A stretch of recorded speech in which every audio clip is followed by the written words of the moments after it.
Alhamdulillah, alhamdulillahilladzi hadana li hadza wa ma kunna linahtadiya laula an hadana Allah. Wa asyhadu an la ilaha illallah wahdahu la syarika lah wa asyhadu anna Muhammadan abduhu wa rasuluh. Alhamdulillah, kalian akhir di mesti memasuki hadapi Allah Azza wa Jalla orang biasa tentang wajah di ahad tapi ilmu tahun 2022 bertepatan akan dimokok saru kaping 15 Zulqa'dah 1447 Hijriah. Setelah sekali orang pada melakukan orang Idul Adha berkaitan orang wilayah yang sasi tahun. Insya Allah setiap amal soleh yang dilaksanakan Allah baris di tikalkan dilipatkan pahala samulingna setiap dosa anu wajib kurang sadaya dihindari bagi Allah parantos maparinan peringatan yaitu dosa-dosa oge parantos aya efek anu luar biasa dibandingkan dilakukan di luar bulan-bulan awal. Sumpingna orang sadaya parantos niat anu utami kanggo nyupri karo dibalik kanati nanging aya lamun eta urang yakin kana janji ti Nabi man kharaja fi thalabil ilmi fa fi sabilillahi hatta yarji'a. Barang siapa yang dia keluar untuk mencari ilmu, maka siogianya dia sedang berada di jalan Allah sampai pulang kembali ke rumah. Mudah-mudahan urang sadayana aya dina ridho Allah, maka aya dina fi sabilillah. Sadaya sandi kawitan ieu pangaosan sakrik ilmuwan kanggo para anggota enggal kami anu membela anggota Persis ngaturkeun jazakumullah khairan para anggota baru Persis bapak-bapak anu membela parantos di baina. Mudah-mudahan terus saukur ngaminkan kuantitas nanging kualitas di jamnya persatuan Islam maka urang pakieu-kieukeun sasaran untuk kamampuhan bapak-bapak sadaya.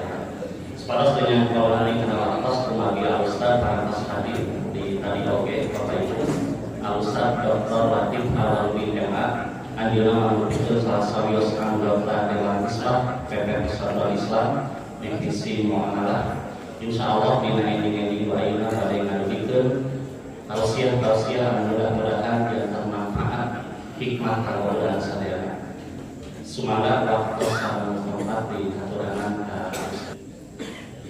Alhamdulillah bihadihi yahtadil muhtadun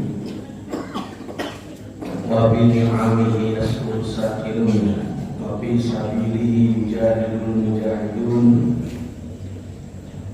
Asyhadu an la ilaha wahdahu la syarika lah al-malikul haqqul mubin wa asyhadu anna Muhammadan abduhu wa rasuluh al-mab'uts rahmatan lil alamin. Qala Allah ta'ala fil Qur'anil 'azim a'udzu billahi minasyaitonir rajim wa lam yaj'ala Allahu 'alal kafirina 'alal mu'minina sabila. Wa qala Rasulullah sallallahu alaihi wasallam al-mu'minu alladhi yukhalitun nas wa yasbiru ala adabin khairun minal ladzi la yukhalitun nas wa la yasbiru ala adabin. Amma ikhwati iman rahimahullah, puji syukur alhamdulillah dengan kudrat ilahi dan ilahnya kita bisa berkumpul silaturahim silaturahmi. Mudah-mudahan Allah menurunkan kepada kita barakahnya. Allah juga mudah-mudahan menurunkan kepada kita sakinah, ketenangan batin. Salah satu hikmah kita berkumpul di majlis zikir ini, Allah akan menurunkan kepada kita sakinah, ketenangan jiwa. Majlis zikir ini disebut majlis ilmu, di mana di dalam majlis itu dikaji Al-Quran, Sunnah Rasulullah SAW, dan mudah-mudahan setiap pengajian yang ada di jamiah kita adalah bagian dari majelis zikir itu. Ikhwatiman minallah, dalam kajian ini izinkan saya ini membacakan beberapa hadis. Setidaknya ada 6 hadis Rasulullah menggambarkan kepribadian orang beriman, dan Rasulullah mengungkapkannya dengan tamsil, perumpamaan. Dan Rasulullah kalau berbicara, beliau dengan menggunakan jawabul kalim. Apa itu jawabul kalim? Kalimatnya singkat, padat, dan bermakna. Itu ciri bahasa Rasulullah. Singkat, padat, dan mendalam. Benten di orang punya ngobrol panjang, model kesepanjang lain padat kali itu kali dekat dulu naon maksudnya itu jelas. Jadi kalau Rasulullah jawabul kalim, jadi kalimatnya itu jawami terhimpun 3 unsur tadi, tidak panjang, berkesan, ya, bermakna. Nah, ketika Rasulullah menjelaskan siapakah mukmin itu, Rasulullah menggunakan dengan tamsil, perumpamaan. Jadi perumpamaan ini gaya bahasa yang mudah dipahami biar kita berpikir, mengambil hikmah, bukan hanya dalam sunnah Nabi, termasuk dalam Al-Quran. Maka dalam kitab Mabaris di Ulumul Quran, misalkan Al-Imam Manaul Qaton, ada pembahasan tentang amsalul Quran, perumpamaan Al-Quran. Ibnu Qayyim al-Jauziyah, Imam At-Tirmidzi sampai menulis kitab khusus bagaimana Al-Quran memberikan pelajaran kepada kita dengan pendekatan tamsil, perumpamaan. Kapungkur oke, kalau kurang ngomong malapahan kita langsung ngomong kosong kaya kiasan agar kita bisa memahami. Nah, ketika menjelaskan orang mukmin, Rasulullah ada 6 perumpamaan. Ada 6 perumpamaan ketika Rasulullah menjelaskan kepribadian orang beriman. Yang pertama, dalam riwayat Abu Dawud, Rasulullah bersabda, al-mu'minu mir'atul mu'min. Dalam hadis lain, al-mu'minu mir'ah li akhihi. Mukmin itu laksana cermin bagi mukmin yang lainnya. Sakit itu bahasanya. Jadi mukmin itu seperti cermin bagi mukmin yang lainnya. Fungsi cermin itu, kalau ibu sudah mandi berpakaian kan pasti kemana bu? Banyak ke dapur gitu ya. Biasanya ke cermin, ngaca ke dan juga. Biar yakin apakah sudah rapi gitu ya, sudah itu. Nah, kita pun ketika menilai diri sendiri, maka harus ada pembandingnya, cermin. Siapakah cerminnya itu? Jangan yang lain, tapi saudara kita yang beriman, orang beriman. Karena bisa jadi ada orang yang merasa bersih, masa sudah suci, sudah baik. Jangan, bisa jadi ada saudara kita yang lebih baik. Kita selalu tidak kedua, baiklah orang goreng tidak air itu goreng itu kurang, jangan gitu. Justru mana yang lebih baik. Sahabat Nabi itu, kalau ada sahabat yang lain lebih baik, maka dia selalu malu, kecewa, ternyata ada yang lebih baik. Pernah Rasulullah dalam sebuah halaqah kumpulan, Rasulullah mengatakan begini, nanti akan datang kepada kita nih, ya, laki-laki penghuni surga atau sana.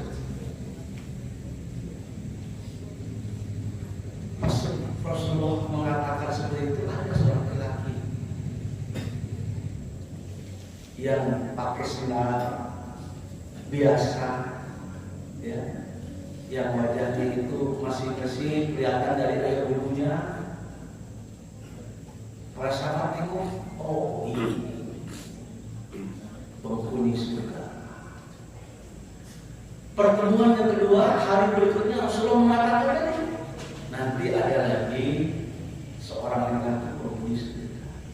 Laki-laki yang sahabatnya ngomong ini penghuni surga.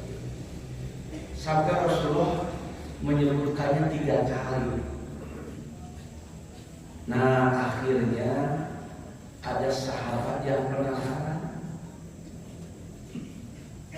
Kos kumaha sih nu sebut ahli surga teh sampai poin kos kumaha. Nah, ada sahabat yang itu juga kalau nggak salah penasaran, investigasi. Jadi kalau di dunia jurnalistik untuk menemukan sebuah berita itu harus investigasi. Investigasi itu nggak segala intelijen, turun, gitu ya. Pos kumaha sih investigasi. Dia itu ingin mengetahui laki-laki ini yang disebut oleh Rasulullah surga itu sampai poinnya kumaha sih salatnya, ibadahnya. Akhirnya dia pura-pura begini, Bapak punten abi teh lebih pasea salah sepuh. Biasa ingin gitu ya, bohong. Ya. Jadi di dunia investasi kadang-kadang sok nyamar gitu ya. Abi teh nunjuk pasea itu salah sepuh tepat. Biasa gitu. Karena ini orang baik, laki-laki ini bangga kan gitu ya. Selama 3 hari 3 malam sahabat ini terus menyaksikan cina sudah kenal sholat kumaha, zikir kumaha, ternyata biasa-biasa. Ini sholat tahajud, bukan berarti imam mendadak. Jadi biasa subuh, bangun subuh. Tidak ada aktivitas yang menurut sahabat ini ya biasa-biasa saja. Akhirnya terus tiudin ternyata cukup penelitian investigasi itu. Jadi bapak teh biasa-biasa. Akhirnya dia jujur-jujuran, Bapak punten abi kamu teh bohong. Sebenarnya saya tidak ada masalah dengan bapak saya. Cuma saya sebenarnya mendengar Rasulullah mengatakan bahwa ada calon ada penghuni surga, dan itu menunjukkan ke bapak apa sih rahasianya.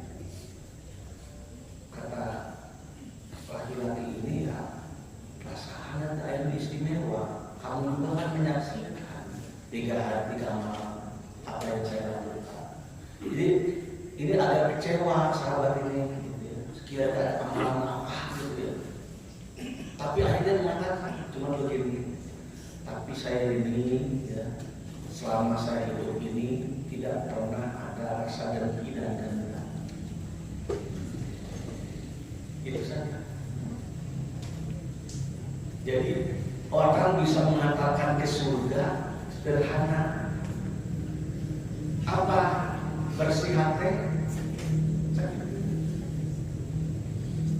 Sehingga saya dapat ini dimana? Wah, dolar ini. Justru saya belum bisa seperti itu. Jembar hati. Ya, saya tidak bisa, belum bisa itu. Penyakit batin, sirik, dengki, hasud, sombong. Di sahabat itu kadang-kadang kalau ada saudaranya yang lebih baik, dia merasa apa? Ternyata ada cermin, ada teladan dari sahabat yang baik. Makanya Rasulullah ketika ditanya siapakah mukmin itu, ya mukmin itu harus sebagaikan cermin bagi mukmin yang lainnya. Memang harus diakui salah satu problem hari ini umat Islam adalah kenapa mundur ya. Bahkan sekarang ada krisis lost adab. Kata Profesor Al-Atas dari Malaysia, peradaban Islam mundur itu karena lost adab dan lost disiplin. Karena umat Islam itu sudah hilang adabnya dan hilang disiplin. Jadi kalau umat Islam sudah tidak beradab generasinya, kurang etika, kurang akhlak, dan adab seluruhnya, adab ke Allah, adab ke Rasulullah, adab ke Al-Quran. Ya, Al-Quran ayat adab sampai Imam Nawawi menulis adab hamalatul Quran. Adab ketika kita berinteraksi dengan Al-Quran. Karena pada Al-Quran Quran Khadijah kamana di lemari pas benar bulan di adab. Adab terhadap orang tua, kalau ada sudah hilang di media sosial. Kemarin ya ada anak-anak sampai mengacungkan jari telunjuk tengah-tengah ke guru, ke sopan bisa ke sekolah. Nah, cermin itu dibutuhkan dari siapa? Pertama, pemimpin harus jadi cerminnya, memang dibutuhkan.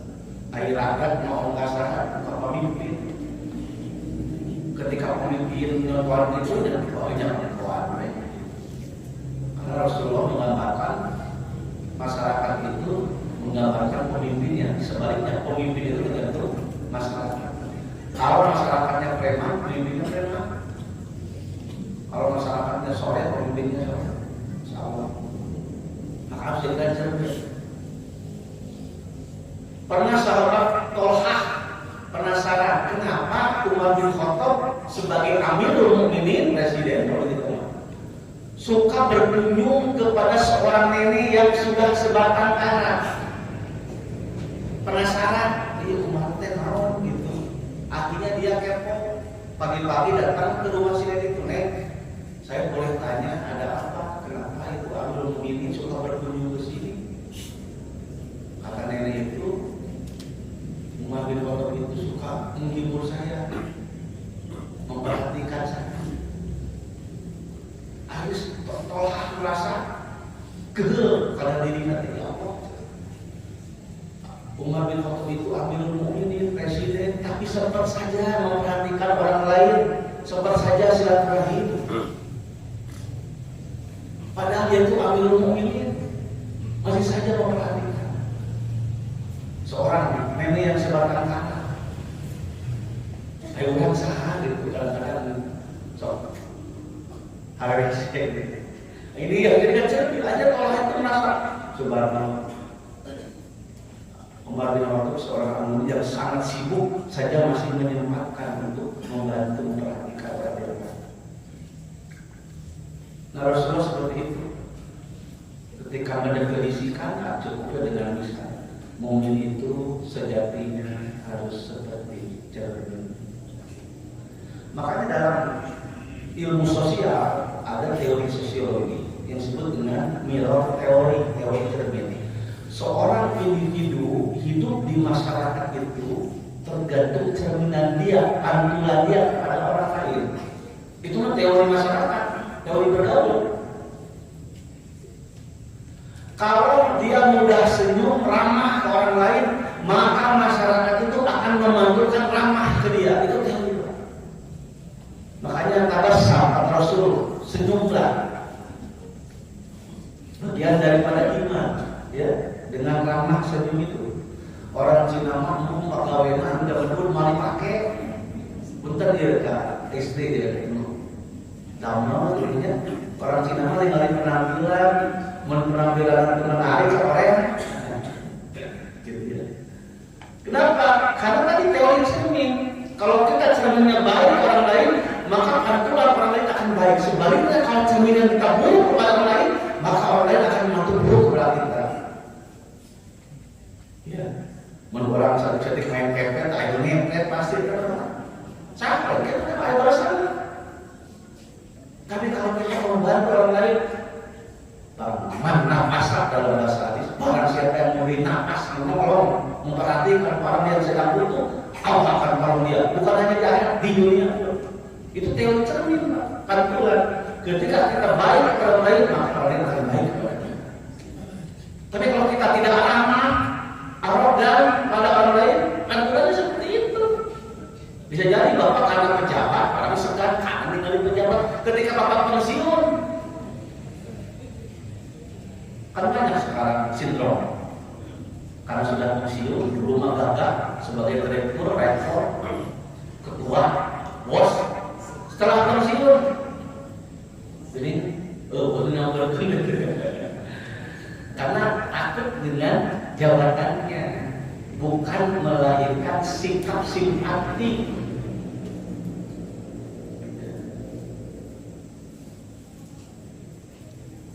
Yang kedua, kita lanjut, ada 6 Rasulullah tamsil terhadap orang beriman. Yang kedua, mukmin itu sejatinya seperti lebah. Sering kita dengar ya.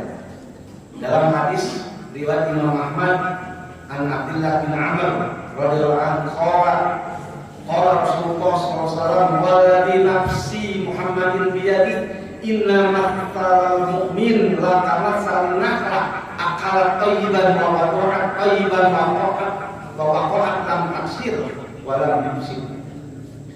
Orang mukmin itu bagaikan lebah. Apa ciri lebah itu? Ada 3. In akalat thayyiban. Lebah itu kalau makan pasti yang thayyib, yang baik. Wa waqa'at thayyiban. Lebah itu kalau memberi thayyiban, pasti pemberiannya yang baik, itulah madu. Yang ketiga, wa waqa'at, kalau lebah itu hinggap, bahkan dalam hadis lain, kalau lebah itu hinggap di dahan yang mau, apa yang mau jatuh tetap dalam taksir, tidak sampai pohon itu roboh, tidak sampai rusak. Jadi sejatinya orang itu seperti pelajaran lebah. Pertama, lebah itu apa yang dilakukan lebah? Kalau dalam bahasa lama, kasbuhu, nafaqatuhu, kalamuhu, amaluhu, ibadatuhu, makama, masrafu, maudis, usahanya, ya pasti baik, halalan thayyiban. Makanannya halalan thayyiban, minumannya halalan thayyiban, ibadahnya thayyib, sedekahnya thayyib, semua thayyib. Kenapa Rasulullah mengumpamakan mukmin yang hebat itu seperti lebah? Karena apa yang dilakukan oleh beriman itu basisnya adalah thayyib, innallaha thayyibun. Sama Allah pun thayyib. Dan Allah tidak menerima sedekah seseorang yang tidak baik. Dia bukan sekedar halal. Kalau halal itu urusan legalitas hukum, kalau thayyib itu kualitas. Banyak makanan yang halal, banyak. Tapi pertanyaannya, makanan itu thayyib nggak buat ibu yang sudah usia 50 tahun? Makanan itu thayyib nggak? Yang sudah bapak, kata dokter, bapak teh tinggi, kolesterolnya tinggi, triglyceridnya tinggi, gulanya tinggi, thayyib nggak? Bapak tiap hari makanan yang bertepung, makanan yang banyak gula, kan tidak thayyib. Bukan masalah halal, tapi thayyib, halal, thayyib. Itulah bimbingan Al-Quran dan Sunnah, bahwa yang baik itu adalah ketika makanan kita, termasuk usaha kita, bukan hanya sekedar halal, kalau bisa thayyib. Sekarang itu anak-anak sekarang cari pekerjaan itu, ya, pinginnya yang cocok dengan suasana. Saya di bank di BPRS kereta api itu 12 tahun. Banyak anak-anak muda sekarang Pak kebertahan gawe teh. Kamu di marketing Kebun Barat, makanya gajinya lebih tinggi daripada operasional yang di dalam kantor, itu lebih enak. Tapi di lapangan ada lebih tinggi biasanya. Dan anak sekarang itu jarang betah, 1 tahun 4 tahun keluar tahun.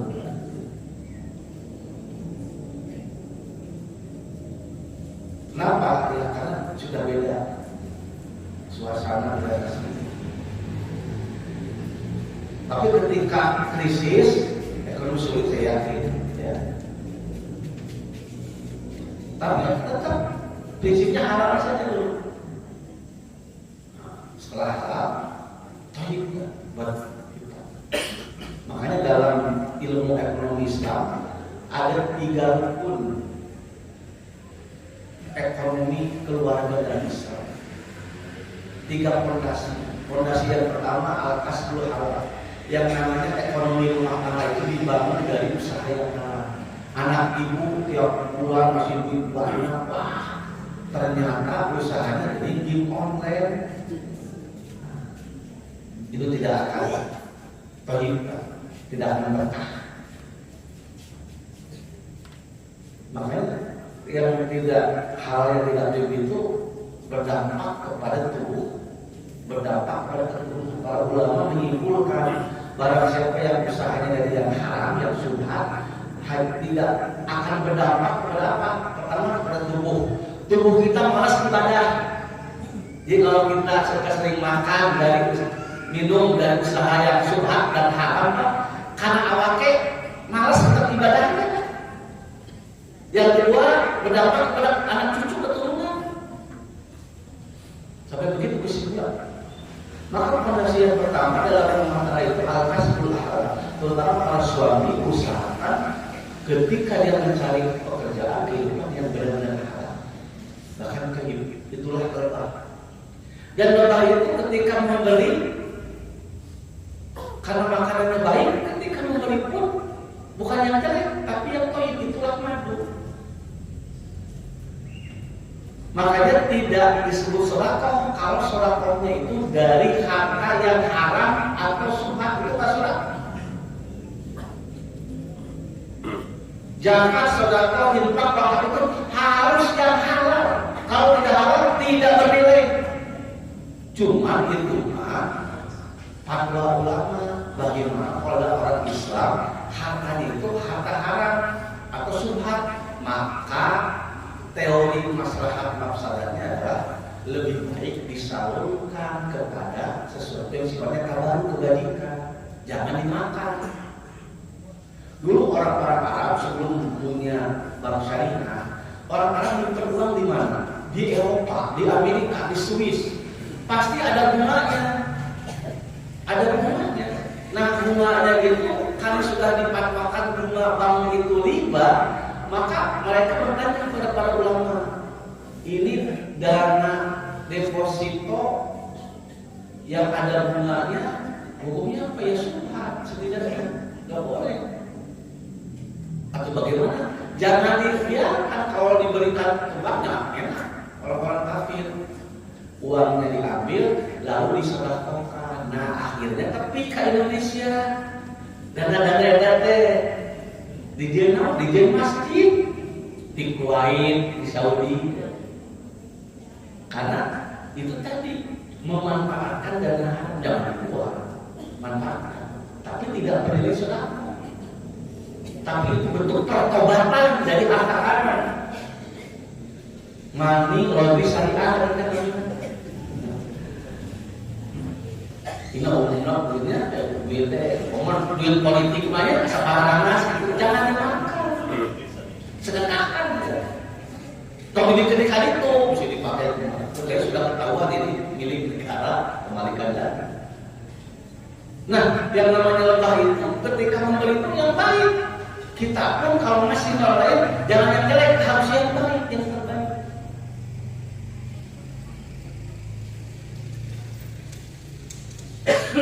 Yang ketiga ini lebah, kalau hinggap tidak ada yang mau tidak sampai memecahkan. Maksudnya apa? Lebah itu sifatnya tidak merusak. Walaupun di tempat yang genting, tetap dia membawa kebaikan. Jadi kalau ada orang yang memang merusak, itu bukan orang beriman. Iman itu kan memberi aman, ya, memperbaiki. Yang ketiga, Rasulullah mengumpamakan orang beriman itu seperti pohon kurma. Nah, sering kita dengar ya. Dalam riwayat At-Tabrani Rasulullah menyampaikan begini, masalul mu'min masalun nahra, pakai hokmah, ma'akhasta minha min syai'in nafa'a. Perumpamaan orang beriman itu seperti pohon kurma. Apa itu pohon kurma? Rasulullah, ma'akhasta, apa yang kamu ambil minha dari pohon kurma itu, min syai'in, semuanya nafa'a, bermanfaat, multifungsi. Kalau dikira pohon kelapa, lihat pohon kelapa, akarnya, batangnya, daunnya, buahnya, semua bermanfaat. Kurma pun begitu, akarnya, batangnya, daunnya, pelepahnya. Orang Arab dulu kalau bikin genteng dan pelepah kurma. Semua dari pohon kurma itu bermanfaat. Nah, orang mukmin itu seperti pohon kurma, seperti pohon kelapa, multifungsi. Dia ada kemanfaatan. Khairun nas anfa'uhum linnas, dalam hadis lain. Sebaik-baiknya manusia memberikan manfaat kepada orang lain. Manfaat itu lawannya madarat. Kalau mafsadat lawannya maslahat. Mafsadat manfaat madarat. Dalam hadis lain la darara wala dirar. Kamu jangan membahayakan, merugikan orang lain, dan jangan merugikan, membahayakan diri sendiri.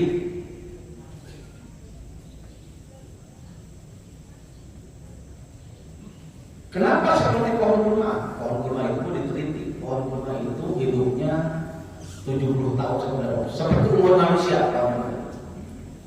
Dan pohon kurma itu tidak sembarangan bisa tumbuh, harus di tempat-tempat yang baik, yang cocok.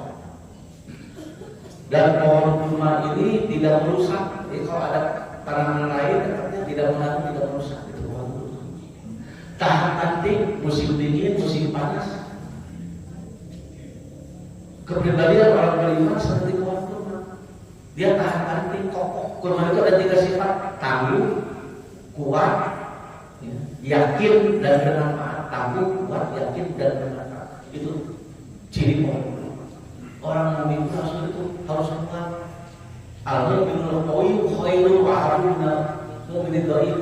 Mukmin yang kuat itu lebih baik dan dicintai Allah daripada mukmin yang lemah. Di Rasulullah membagi, ada mukmin yang kuat, ada yang mukmin yang lemah. Tetapi Allah mencintai mukmin yang kuat. Wa fi kulli khairin, walaupun mau mukmin yang kuat, mau mukmin yang lemah, tetap kedua-duanya baik. Salamah-lemahnya orang beriman tetap di sisi Allah. Kenapa? Karena orang beriman itu walaupun dia lemah secara fisik, lemah secara ekonomi, lemah secara apapun, tetap lebih baik daripada orang kafir. Kenapa? Karena orang beriman itu masih percaya akhirat.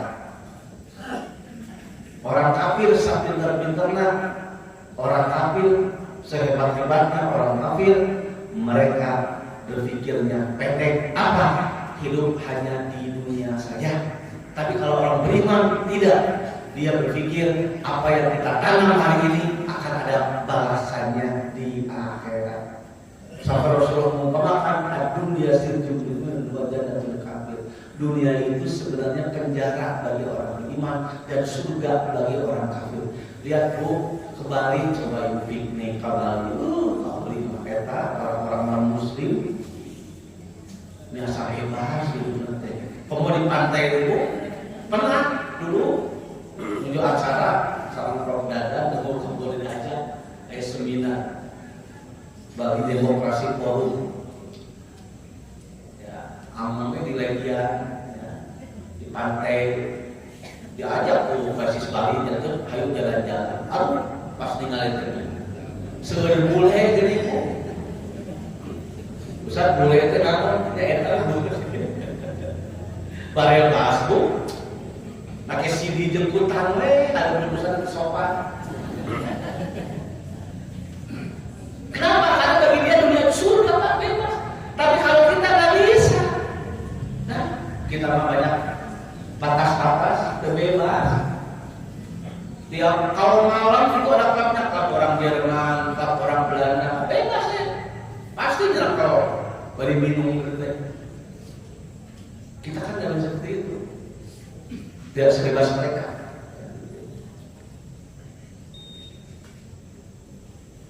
Yang keempat, nah ini menarik sekali, Rasulullah mentafsirkan apakah orang beriman itu masalul mu'min, masalul sabiqati zahat, inna fahta 'alaiha ikhmar wa in wajanta tantus, dari Imam Al-Baihaqi.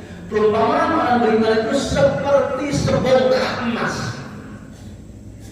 Jadi orang beriman itu seperti emas. Apa itu emas? Inna fahta, kalau kamu, ya, nah itu artinya niu. Kalau kamu memanaskan emas, ikhmar, emas itu semakin berkarat merah. Wa'in wajanta, kalau kamu menimbang emas dalam terus tidak pernah bohong, tidak pernah berperang, musagaranya sagara emas, itu bisa dibohongi Pak. Beda dengan beli tuangannya 3 kilo, di Tegal 3 kilo 1.000, pas deket ini lain 3 kilo, pas diukur di dunia ada timbangan sabar aja, ketika 2 kilo setengah. Ya. Tapi kalau emas nggak bisa, segram. Kalau memang timbangannya itu benar, maksudnya benar-benar tidak pernah emas itu berkualitas. Makanya emas itu semakin diuji, semakin kelihatan emas asli. Dan kalau timbang tidak pernah berkurang. Kenapa emas itu menarik hari ini, Bu? Jadi kalau ekonomi itu 2 ukurannya dalam teori ilmu ekonomi internasional, gitu ya. Ekonomi itu 2 ukurannya, Pak. Pertama dolar, yang kedua emas. Amerika emas sebenarnya susah untuk bangkrut, walaupun sekarang sedang banyak utang. Tetapi kenapa Amerika itu susah bangkrut? Karena perdagangan internasional menggunakan mata uang dolar. Artinya dolar sah. Donald Trump dan Prabowo. Malah Amerika percaya diri mau bangkrut. Musuh mau bangkrut sampai parah. Kenapa? Selama semua menggunakan dolar. Ibu kalau umroh, haji, ke Jeddah, kemanapun di Saudi lebih nyaman pakai dolar. Kenapa? Karena stabil, lebih kuat daripada rupiah. Tapi tetap orang-orang harus menerima juga rupiah. Nanti tidak disebut rupiah, disebut alat presiden. Jokowi yang mana duit Jokowi dulu, sekarang si Prabowo. Gitu. Tapi tetap rupiah itu lemah ketika ditukar yang namanya dolar. Ya. Mas kalau ketika, maka sekarang banyak dunia yang ingin mengurangi dominasi dolar. Namanya BRICS. BRICS itu Rusia, Cina, Brazil, India. Indonesia mau masuk. Indonesia itu politiknya awal bebas aktifnya, non blok, tidak berpihak Rusia ke Amerika. Kadang-kadang Prabowo ke Rusia, menteri pertahanan kerjasama dengan Amerika. Indonesia, kata kalau terpercaya kan Indonesia. 2 kaki Iran ya, kegelet ya Indonesia. Yang ngaku dulu, tapi di Amerika milahnya, makanya kapal Pertamina itu ditahan terus. Kenapa Indonesia? Kenapa? Karena Indonesia juga menghitung Amerika itu masih berpengaruh. Kenapa? Aku banyak perusahaan. Jadi Amerika itu kenapa kuat? Karena banyak 2 kota. Pertama dolarnya, yang kedua penguasaan emas. Kalau dolar naik, emas kadang-kadang ikut naik. Kalau dolar turun, emas tetap kuat, tetap lebih hebat emas daripada dolar. Jadi investasi yang terbaik yang paling aman ya emas. Ada 4 alasan kenapa emas itu investasi yang pertama, aset safe haven yang paling aman. Emas itu tahan inflasi. Apalagi sekarang ya, 1 gram berapa tuh emas sekarang? 28, 27, 25, 25 sudah naik. Makanya sekarang banyak yang menjual emas karena harganya sudah naik. Yang kedua, emas itu likuiditasnya tinggi, mudah dicairkan. Ibu gantung tanah, butuh duit, gak hese kan jual tanah jadi namanya. Bilang tahu. Kok tidak santai sih? Tuh ada kandung pun deh. Minta doa kasih Allah cina. Diberi cair, dialunkan karena imam cairnya kucur. Saking hayang terbuat itu tidak liquid. Sementara emas itu liquid. Bapak kalau udah emas datang ke Pegadaian, datang ke toko emas berkah. Yang versis itu ya, berkah itu. Alhamdulillah dulu zaman usaha sidik kami dan dari umat dikumpulkan, diinvestasikan itu emas. Bukan berkurang, bertambah. Toko emas berharga di saudara asetnya mau disampaikan di kawin bisi Korea piuran anggota cuma cukuplah membiayai gaji karyawan tiada itu saja cukup tiap bulan. Dari mana tuh karyawan tiada desa pemain itu di mana gajinya? Ada orang lain negara lain pemerintah yang di emas yang dikelola oleh negara dan sebagainya. Mudorotlah bagi hasil. Emas itu mudah dicairkan. Kalau kaburnya menggali jenisnya kena emas karena balon kenapa? Balon juga bagus, mudah diusap, itu saja masalah. Pusing dan hari usap, sini usap di, itu balon. Kan ada China ada dulu. Orang tua kita investasi di mana? Di Namari, di Nahaya. Kenapa? Karena liquid, besar, mudah dipancing. Tinggal bencin dong aja. Sekarang para pengusaha dunia trennya kemana? Sekarang itu kembali ke arah ketahanan pangan. Anu gaduh Facebook, anu gaduh komputer, ayo melihat phone, kembali lagi. Tok di rumah itu kaya, memang sudah zaman baheula orang-orang gara-gara kaya punya burung, jadi orang bangsa-bangsa orang yang kaya gara-gara lu udah bapak tidak pernah ngaruh Pak, datang air burung, datang kan burung, kita ayam air burung ayam gitu ya. Kamu burung nggak bisa kamu ayam. Terkata apa yang suruh burung, datang kan burung, kita ayam kita. Pada saat oke gitu ya. Nah emas itu yang ketiga apa? Tahan lama, tidak berkarat, beda jadi besinya karatan kadang-kadang, ya. Tapi emas tidak berkarat, yang asli, ya. Dan yang keempat resikonya rendah. Jadi investasi itu lihat resikonya rendah. Dan ternyata emas itu dalam Islam ukuran kekayaan. Makanya ada zakat zahab wal fiddah, zakat emas dan perak. Di luar emas dan perak tidak ada zakat. Barang-barang berharga itu.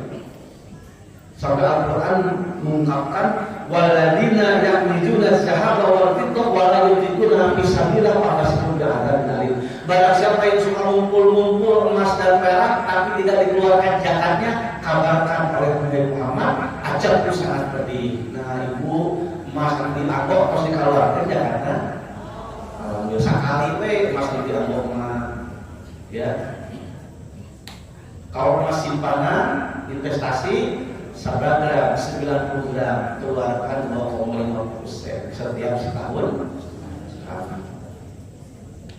Jadi emas itu ukuran kekayaan dan investasi yang berkali-kali. Ustaz kemarin berapa kali saya Bitcoin spekulatif. Bitcoin itu can jelas ieu teh uang, ieu teh aset, barang berharga. Yang disebut barang berharga itu aset itu ainiyah, ada wujudnya, kan Bitcoin tidak ada wujudnya. Yang kedua disebut uang, tidak ada uang itu harus ada pengakuan negara dan masyarakat. Jadi namanya itu pertama dan jelas dari sekelilingnya. Sumpah janganlah berinvestasi yang real saja. Ya. Kalau cryptocurrency-nya boleh karena itu teknologinya, teknologi itu sudah. Selanjutnya Bapak Ibu yang kelima al mukmin lil mukmin kal bunyan yasudu ba'du ba'd. Sering kita dengar. Mukmin bagi mukmin yang lainnya seperti satu bangunan yang saling mengokohkan, menguatkan. Bangunan itu ada fondasi, Bapak. Fondasinya harus kuat. Tong ceker ayam di sana, ceker naon gitu. Fondasinya kuat. Biasanya kalau fondasinya kuat, ininya jauh kuat. Atapnya juga. Kita ini seperti satu bangunan, semua saling mengokohkan. Kebayang kalau orang muslim ini seperti satu bangunan di dunia muslim ya, kebayang kuatnya. Makanya dalam Al-Quran dalam surat As-Saff itu innallaha yuhibbul ladzina yuqatiluna fi sabilihi shaffan ka'annahum bunyanun marsus. Ingat, sesungguhnya Allah mencintai orang-orang yang berperang di jalan itu shaffan, berbaris seperti satu bangunan yang kokoh. Makanya dulu Islam maju, Islam itu pernah mengalami masa keemasan. Masa itu kapan? Pertama masa Nabi Muhammad, masa Khulafaur Rasyidin, masa Daulah Umayyah, Daulah Abbasiyah, dan terakhir puncak Islam itu adalah Daulah Utsmaniyah, Khilafah Utsmaniyah Turki. Itu diakui sebagai the golden age, masa keemasan Islam. Secara militer kuat, secara ekonomi makmur, secara politik tertib, ilmu pengetahuan maju, dan peradaban Islam sangat berkembang. Mulai dari mana? Dari Madinah ke Damaskus, ke Baghdad, ke Mesir, dan ke Cordoba, Andalusia sekarang Spanyol, lalu ke Istanbul, Turki. Itu peradaban Islam. Sampai sekarang peradaban ini diakui. Termasuk Persia. Dulu ada dua peradaban, Persia dan Romawi Timur.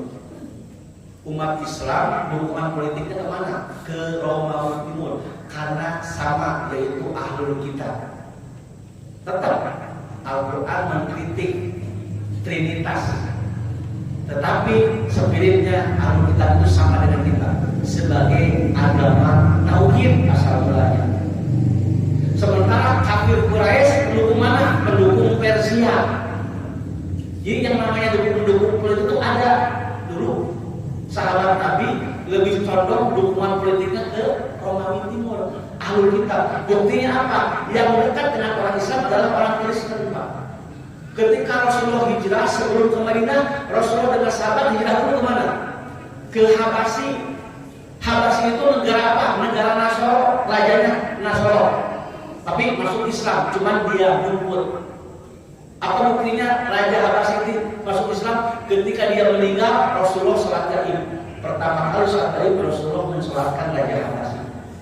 Memang Kristen, tetapi kata para ahli hadis dugaan kuat Raja Habasyi ini adalah Muslim, tapi secara diam bisi bikin membuat ricuh gaduh. Karena kan rakyatnya Kristen. Siapa yang menerima? Orang-orang yang hijrah sebelum ke Madinah kasih dulu ke Habasyi, orang Kristen.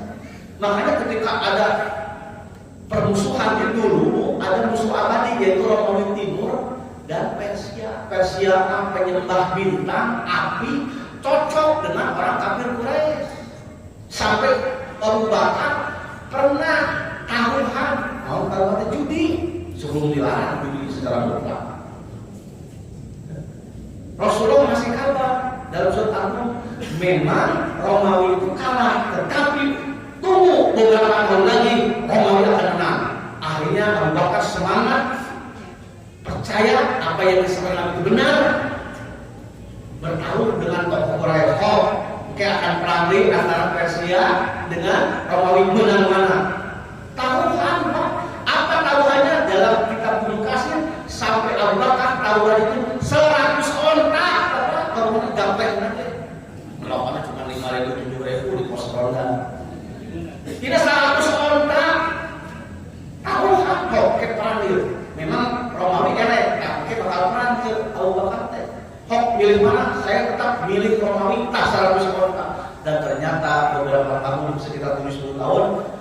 akhirnya Romawi menang. Itu Gulibandul itu ayat 107 nya itu. Tetapi akhirnya Romawi kalah dengan Israel dan banyak ribut, ya, di perang apa? Di daerah Yordania itu perang Romawi Timur. Dan puncaknya pusat kekuasaannya ada di mana? Di Konstantinopel.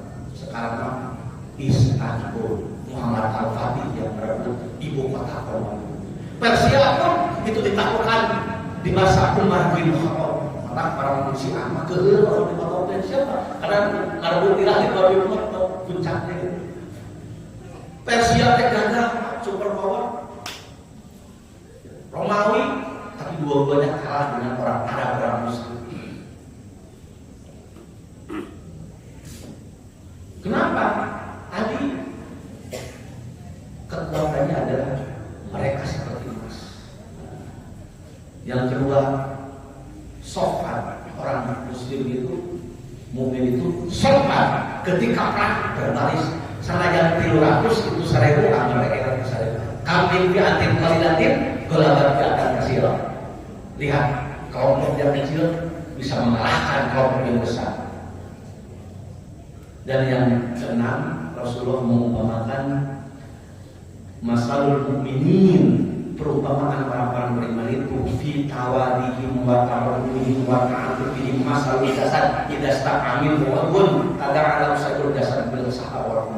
Perumpamaan orang-orang beriman itu dalam hal saling mencintai, saling menyayangi di antara mereka seperti satu tubuh. Apabila ada anggota tubuh yang sakit, maka anggota tubuh lainnya tidak bisa tidur dan demam. Itulah orang beriman. Satu tubuh. Kalau ada yang kesulitan, yang musibah, merasakan sakitnya. Makanya kasus Palestina itu tidak sembarangan. Ini bukan masalah batas negara, ini masalah persaudaraan orang-orang beriman. Orang tidak paham, suka itu tuh orang-orang yang tidak paham itu netizen. Sehingga manduan baik Palestina di Indonesia ini loba ribu, dia tidak paham. Para ulama menegaskan hubungan kita dengan sesama muslim itu tidak dibatasi oleh nasionalisme batas negara. Di mana di situ kaum muslimin bisa hidup, disitulah bumi kita. Itu kekuatan orang beriman. Mereka seperti satu tubuh. Kalau ada saudaranya yang di kena musibah, penuh cobaan, kita bantu. Alhamdulillah kita selalu membantu. Terakhir saya dengan usaha itu sudah habis ke Libanon, ke Yordan membagikan donasi jamaah Bapak Ibu untuk pengungsi Palestina dan Syria. Bukan saya. Mereka itu di Yordan itu sudah repot dari dulu tempat pengungsian. Makanya apa?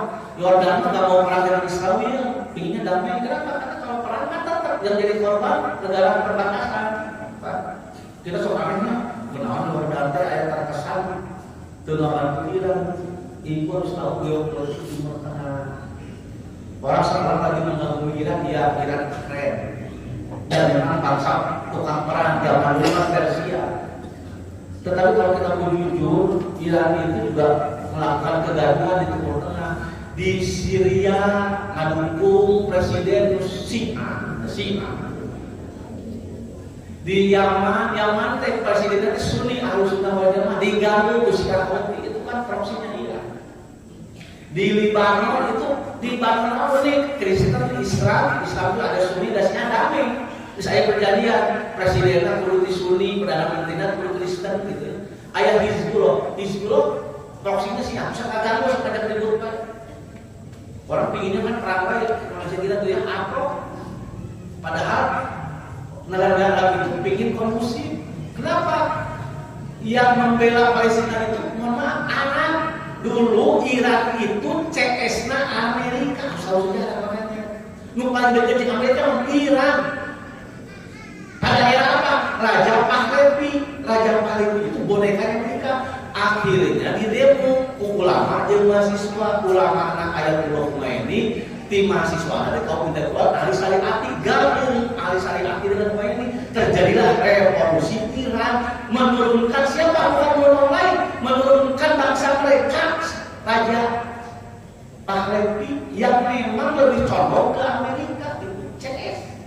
Jeung Israel CS Iran. Nah, ketika Khomeini revolusi menguasai negara, bikinlah semangat anti Amerika. Gitu. Nu ngabela Palestina siapa? Negara Arab, siapa saja. Mesir, Syria, Lebanon, Yordan, Arab. Terjadilah perang Israel dengan Arab. Hampir perang bebeakan dan Israel ujian Allah tidak kalah. Kenapa tidak kalah Israel? Dibantu Inggris dan Amerika. Jadi orang Arab sepengalaman hidup di Israel nggak damai lah. Ngan ayah kelompok Islam yang nggak mau damai hari ini di Palestina itu kegewe hayang perang, hayang ngelawan. Itu nggak apa-apa karena itu istilah mereka. Siapakah? Itulah Hamas. Halkah Al-Qawamah Al-Islamiyah, gerakan perlawanan Islam. Disokong bisa orang Arab disokong mau Mesir dan Mesir itu nggak sedang perang melawan Israel mah. Aku kira disokong jadi perang itu harus tahu objektivitasnya. Saudi mau berikan Amerika itu strategi saja. Sekarang sudah Saudi juga sadar. Kenapa ketika Iran menyerang semua pangkalan orang Arab sadar. Jadi satpam itu benar tak? Amerika masih dihinakan orang-orang. Tidak satpam. Bahwa Arab itu sih Saddam Hussein pak, nyewa ke Amerika sih. Sih Iran nyewa ke Amerika itu satpam. Akhirnya satpam nanti pos-posnya kemana? Hancur Iran. Jadi Arab itu pusing orang minta keamanan dasar. Alhamdulillah ayo orang lebih kuat karena Pakistan dan Turki. Nah sekarang bikin aliansi Arab, Turki dan Pakistan. Pakistan punya nuklir. Salah satu negara Islam yang punya nuklir cuma satu, namanya Pakistan. Yang kedua Turki. Turki bukan orang punya pesawat tempur dan drone yang paling hebat Turki. Itu geopolitik. Orang semua tertarik ke Iran. Memang Iran bagus, secara negara kuat, harus diakui ekonominya bagus. Kenapa? Karena Iran itu basisnya adalah ilmu. Pemimpin Iran minimal S2 benar. Maka ketika terjadi diplomasi Amerika akan dibawa kalau ya pengusaha ya. Ahli Iran rata-rata di SD dan guru besar profesor Iran itu pemimpinnya malah Pak. Panglima ahli matematika yang paling meninggal ahli sarjana itu teh ahli komputer, ahli matematika dan S3-nya itu filsafat. Jubir Iran itu S1-nya sains, S3-nya filsafat. Jadi memang Iran harus akui paling benar. Otaknya bagus. Maka kemarin itu Donald Trump itu udah kami tidak akan kalah, udah kalah seperti Amerika Iran itu. Tapi kita jangan sampai menjadi wahana. Ya. Karena Iran itu punya warisan hebat. Islam pun pada Islam itu punya warisan hebat. Kenapa sekarang itu lemah? Nah, terakhir saya ingin cerita. Kenapa kita lemah? Imam Ash-Sha'rawi, seorang dari Mesir, mufassir modern, Imam Ash-Sha'rawi kenal. Ya. Ketika di proses ke Amerika ketemu dengan seorang orientalis, orang yang ahli Islam, banyak orang Amerika ahli Islam. Yang meneliti Persis siapa? Howard Phillips, orang Amerika. Jadi jauh-jauh orang Amerika meneliti Persis sampai menulis Persis itu kecil tapi pengaruhnya sampai ke Asia Tenggara. Ada 3 tokoh Persis yang berpengaruh ke Asia Tenggara. Siapa? Hasan, Ibn Nasir, dan Isa Ansori. Ini disebutkan. Yang menulis sejarah Persis kadang-kadang siapa? Orang Amerika. Tapi orientalis deh. Nah, Imam Ash-Sha'rawi ketika ke Amerika ngobrol dengan orientalis. Apa? Islam begini. Wahai Syekh, apakah seluruh ayat-ayat Al-Quran itu benar semuanya? Oh, ayat menurut Bapak ditaros itu pusing engkau misalnya dia ayat Quran benar gitu. Kenapa Bapak ngajak terus? Mungkin kita emosi apa? Apakah semua ayat itu benar? Imam Ash-Sha'rawi mengatakan semua ayat Al-Quran itu benar. Saya yakin karena ini pintar orang lain. Kalau memang benar, kenapa itu aneh? Ada satu ayat si orang saya ini menyebut sebuah ayat, yaitu An-Nisa ayat 121. Apa? Walam yaj'alullahu lil kafirina 'alal mu'minina sabila. Allah tidak akan memberi sedikit kekuasaan bagi orang-orang kafir untuk mengalahkan, menguasai orang-orang beriman. Ini kan ayat Al-Quran. Allah tidak akan memberi apa? Jalan sedikit pun untuk menguasai orang-orang beriman. Tapi faktanya hari ini kenapa dunia muslim itu lemah di hadapan orang barat? Menghadapi Israel juga yang kecil ini ribu melawan dominasi Amerika. Pokoknya kenapa sekarang dunia muslim itu lemah? Berarti ayat Quran tidak benar. Kata siapa? Oh, aja jawabannya. Apa jawaban dari Imam Syafi'i yang ahli tafsir itu? Beliau mengatakan begini, karena kami ini masih level muslim, belum sampai ke level mukmin. Itu jawaban Syafi'i. Memang beda muslim dengan mukmin, beda macam mukmin. Yang kamu saksikan hari ini itu belum mukmin, tapi masih level muslim. Apa itu level muslim? Yaitu orang yang menegakkan sholat tuh, orang Islam sok sholat, zakat, ke musim haji semua ke Baitullah. Itu siar-siar Islam. Tetapi mereka belum sempurna amaliyahnya. Jawaban Syafi'i. Mereka belum sempurna amaliyahnya, sehingga mereka gersang apanya? Gersang ekonominya, gersang politiknya, gersang pendidikannya, gersang militernya. Pokoknya kami memang belum level mukmin yang sebenarnya. Dan beliau hanya menutup sehingga si orang-orang ini tidak bisa menjawab apapun apa. Dia mengatakan yang Allah jadikan di dalam Al-Quran adalah bukan muslim tapi mukmin. Wa kana haqqan 'alaina nasrul mu'minin. Dan bagi kami kami akan menolong orang-orang yang beriman. Wala tahinu wala tahzanu wa antum a'laun in kuntum mu'minin. Kamu jangan merasa sedih, jangan merasa hina, jangan merasa sedih. Kamu itu orang beriman, kamu itu derajatnya tinggi. In kuntum mu'minin. Jika kamu benar-benar beriman kepada Allah, maka Allah liyadharul mu'minin. Allah tidak akan meninggalkan orang-orang beriman. Dalam ayat lain, wa anallaha ma'al mu'minin. Ingat, Allah bersama orang-orang beriman. Wa ma kana aktsaruhum mu'minin. Tapi sayang sekali orang beriman itu tidak banyak. Jadi yang dimenangkan itu bukan orang muslim, jadi orang mukmin. Pertanyaannya, orang mukmin siapa? Yang tadi yang Rasul gambarkan, yaitu orang yang seperti cermin, penuh keteladanan. Yang kedua seperti lebah, hidupnya di masyarakat dia bermanfaat. Yang ketiga seperti emas tangguh, emasnya dimanapun emas. Orang beriman itu tidak munafik, dimanapun dia tetap orang beriman, tidak malu dengan keimanannya. Dan orang beriman itu seperti pohon kurma, tahan uji, bermanfaat, kuat, kokoh keyakinannya, cita-citanya tinggi, menjulang tinggi, ya, tidak berperang, ya, visioner orang beriman. Seperti apa lagi? Mereka berbaris kokoh, saling menguatkan, tidak saling memusuhi, tidak saling membelakangi, tidak saling memfitnah. Baik seperti satu bangunan, seperti satu tubuh. Kalau mungkin seperti itu, yakin orang kafir tidak bisa menguasai orang-orang. Tapi saya Pak Musawawi yang kamu saksikan itu adalah orang-orang muslim.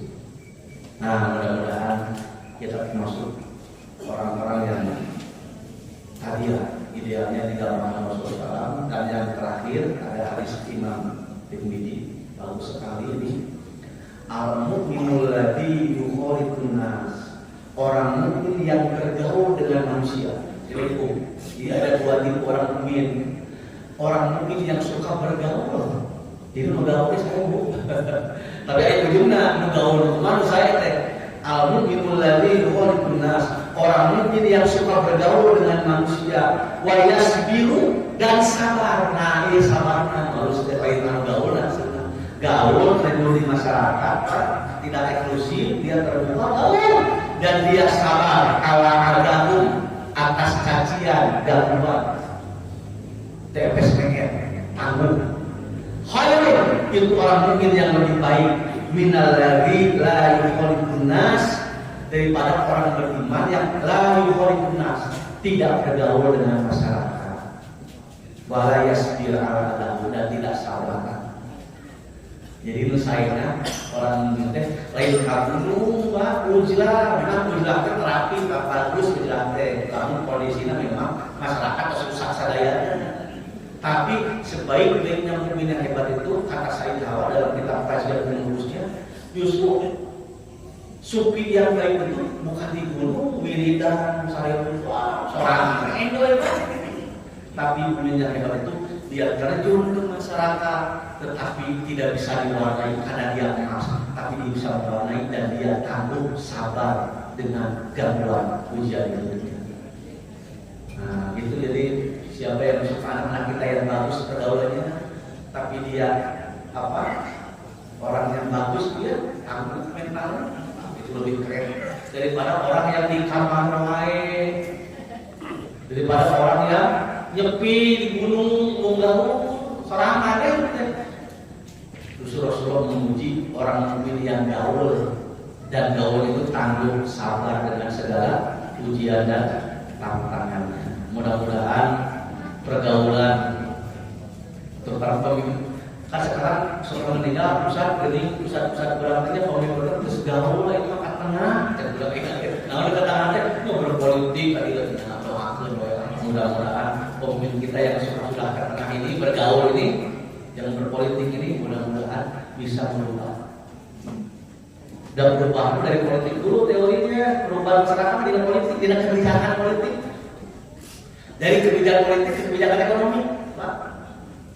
Akhirnya lama punya kebijakan lain bangsa orang, lain musyawarah, lain paham syariat, hancur.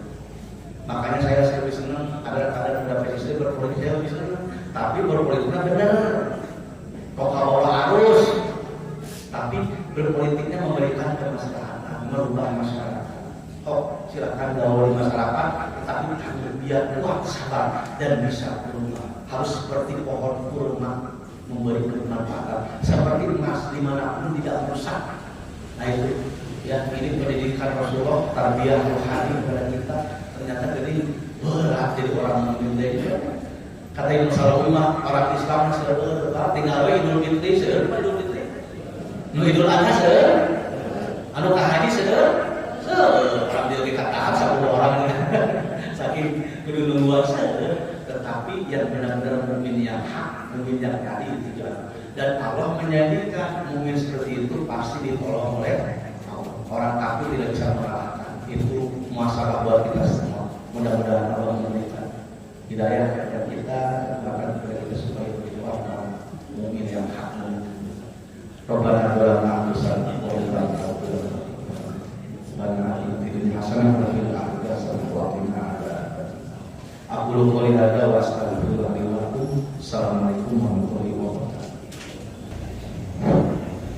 Jazakumullah khairan katsiran kepada Ustaz yang telah memberikan wilayah mutiara hikmah pada pagi hari ini sebagai tarbiyah rohani, cerminan sebagai mukmin yang kamil, bukannya sebagai orang yang beriman, tapi mukmin yang kamil, mukmin yang sempurna, yang sudah beliau jelaskan. Mudah-mudahan itu tercermin pada kita sekalian, terutama yang hadir di majelis kami ini.